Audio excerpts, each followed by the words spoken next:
Hello, ഇന്ന് നമ്മളൊരു അടിപൊളി തോരൻ്റെ റെസിപ്പിയുമായിട്ടാണ് വന്നിട്ടുള്ളത്.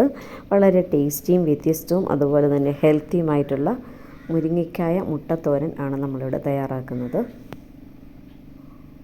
ഈ മുരിങ്ങയ്ക്ക എങ്ങനെയാണ് ചീകി എടുക്കുന്നതെന്ന് കണ്ടു നോക്കാം. ഇപ്പോൾ ഒരു മുരിങ്ങയ്ക്കയുടെ പകുതി ഭാഗം, ഒരു വലിയ മുരിങ്ങയ്ക്കായിരുന്നു, അത് രണ്ടായിട്ട് മുറിച്ചതാണ്, അത് ഞാനാണ് ഇവിടെ എടുത്തിട്ടുള്ളത്. അപ്പോൾ അതിങ്ങനെ കത്തി ഉപയോഗിച്ചൊന്ന് തുറന്നെടുത്തതിന് ശേഷം കുഴിയുള്ള ഒരു സ്റ്റീൽ തവി ഉപയോഗിച്ച് ഇങ്ങനെ ഒന്ന് വലിച്ചാൽ മതിയാവും. അപ്പോൾ ഇതിനകത്തു നിന്ന് നന്നായിട്ട് ഈ അകത്തെ ഭാഗമൊക്കെ ഇറങ്ങി വരും. ഇനി ഇത് തിരിച്ചു പിടിച്ച് ബാക്കിയുള്ള ഭാഗത്തേതും കൂടി ചീകിയെടുക്കണം.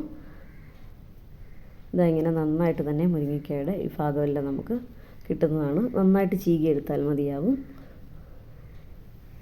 ഒരു 6 മുരിങ്ങയ്ക്ക ഞാൻ ഇതുപോലെ ചീകിയെടുത്ത് വെച്ചിട്ടുണ്ടായിരുന്നു. ഇത് ഞാനൊരു പാത്രത്തിലേക്ക് ആക്കി വെച്ചിട്ടുണ്ട്. ഇനി ഈ നീളമുള്ള പീസൊക്കെ ഒന്ന് അരിഞ്ഞെടുക്കണം.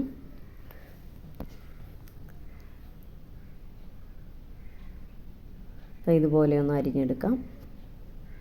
ചെറിയൊരു സബോള കൂടി ഞാനിതിനോടൊപ്പം അരിഞ്ഞു വെച്ചിട്ടുണ്ട്. ഒരു മൺചട്ടി ചൂടായി വരുമ്പോഴേക്കും അതിലേക്ക് 1.5 ടേബിൾ സ്പൂൺ വെളിച്ചെണ്ണയും 1/2 ടീസ്പൂൺ കടുക് ഇട്ട് കൊടുക്കാം. ഇനി ഇതിലേക്ക് അരിഞ്ഞു വെച്ചിരുന്ന സബോള ചേർത്ത് കൊടുക്കണം. സബോള ഒന്ന് വാടി വരുമ്പോഴേക്കും അരിഞ്ഞു വെച്ചിരുന്ന മുരിങ്ങക്കായ ഇതിലേക്ക് ചേർത്ത് കൊടുക്കാം.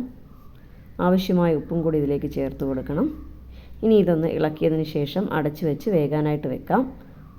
ആവശ്യമായ അരപ്പ് തയ്യാറാക്കണം. 1/2 കപ്പ് തേങ്ങയും 1 പച്ചമുളകും 1/2 ടീസ്പൂൺ പെരിഞ്ചീരകവും 1 ചെറിയ ഉള്ളി ഞാനിതിലേക്ക് അരപ്പ് തയ്യാറാക്കാനായി എടുത്തിട്ടുണ്ടായിരുന്നു. മുരിങ്ങയ്ക്കായ വെന്ത് വന്നിട്ടുണ്ട്. ഇനി ഇതിലേക്ക് അരപ്പ് ചേർത്ത് കൊടുക്കാം. അരപ്പിൻ്റെ പച്ചമണം മാറുന്നതിന് വേണ്ടിയിട്ടും അരപ്പൊന്ന് വേകാനും വേണ്ടി അല്പസമയം ഒന്ന് അടച്ചു വയ്ക്കണം. അതിനുശേഷം ഞാനിത് തുറന്നെടുത്തിട്ടുണ്ട്. അരപ്പൊക്കെ നന്നായി വെന്ത് വന്നിട്ടുണ്ട്. തോരൻ നന്നായി യോജിപ്പിച്ചെടുക്കാം. ഇനി ഇതിലേക്ക് ഒരു മുട്ട ചേർത്ത് കൊടുക്കാം. മുട്ട ഇഷ്ടമില്ലാത്തവർക്ക് ഇവിടം കൊണ്ട് നിർത്താവുന്നതാണ്. നല്ല ടേസ്റ്റി ആയിട്ടുള്ള ഒരു തോരനാണ്. മുട്ടയും കൂടെ ചേർത്ത് കഴിഞ്ഞാൽ ചൂടോടെ തന്നെ കഴിച്ചു കഴിഞ്ഞാൽ നല്ല അടിപൊളി തോരനാണ്.